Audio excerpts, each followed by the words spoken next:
Football ലോകം ആവേശത്തോടെ കാത്തിരിക്കുന്ന ഒരു പോരാട്ടം, അതെ, അർജന്റീന വേഴ്സസ് ബ്രസീൽ മാച്ച്. ഈ വരുന്ന മാർച്ച് 26 ഇന്ത്യൻ സമയം രാവിലെ 5:30 നടക്കുന്ന മത്സരം ഏതായാലും ബ്രസീൽ ടീമിന് ഒരുപാട് കടങ്ങളാണ് തീർക്കാനുള്ളത്. കഴിഞ്ഞ കോപ്പ അമേരിക്ക ഫൈനലിൽ തങ്ങളുടെ നാട്ടിൽ വെച്ച് അർജന്റീന ജയിച്ച് കപ്പ് ഉയർത്തിയിരുന്നു. അതേപോലെ തന്നെ കഴിഞ്ഞ ഒരു ബ്രസീൽ അർജന്റീന മാച്ച് 2023 നവംബറിൽ ബ്രസീലിൽ വെച്ച് നടന്നപ്പോൾ അതും അർജന്റീന ജയിച്ചു. ആ ഒരു മാച്ചിൽ ബ്രസീൽ ഫാൻസും അർജന്റീന ഫാൻസും തമ്മിൽ ഒരുപാട് പ്രശ്നങ്ങളുണ്ടായി. അന്ന് മെസ്സിയും കൂട്ടരും ഗാലറിയിലേക്ക് ഇറങ്ങിച്ചെന്ന് അർജന്റീന ഫാൻസിന് വേണ്ടി നിലകൊണ്ടിട്ടുണ്ടായിരുന്നു. നെയ്മർ 1.5 വർഷത്തിന് ശേഷം ബ്രസീൽ ടീമിലേക്ക് തിരിച്ചെത്തുന്ന ഒരു മാച്ചാണിത്.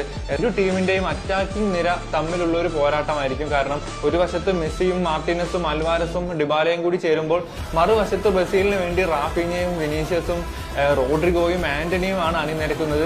ഇരു ടീമിന്റെയും അറ്റാക്കിംഗ് നിര അത്രയും ഫോമിലാണ് ഈ ഒരു സീസണിൽ. ഏതായാലും സൗത്ത് അമേരിക്കൻ പോയിന്റ് ടേബിളിൽ വേൾഡ് കപ്പ് ക്വാളിഫയേഴ്സിനുള്ള പോയിന്റ് ടേബിളിൽ നിലവിൽ അർജന്റീന 1-ാം സ്ഥാനത്താണ് 25 പോയിന്റുമായിട്ട്. ബ്രസീൽ ആവട്ടെ 5-ാം സ്ഥാനത്താണ് 18 പോയിന്റുമായിട്ട്. സോ ഈ ഒരു മാച്ച് വളരെ ഇമ്പോർട്ടന്റ് ആണ്. ഏതായാലും ഡേറ്റ് മിസ് ആവേണ്ട, നിങ്ങളെ ഫ്രണ്ട്സിനൊക്കെ ഒന്ന് അയച്ചു കൊടുക്കുക. സ്കോർ ജസ്റ്റ് ഒന്ന് കമന്റ് ബോക്സിൽ പ്രെഡിക്റ്റ് ചെയ്യാം.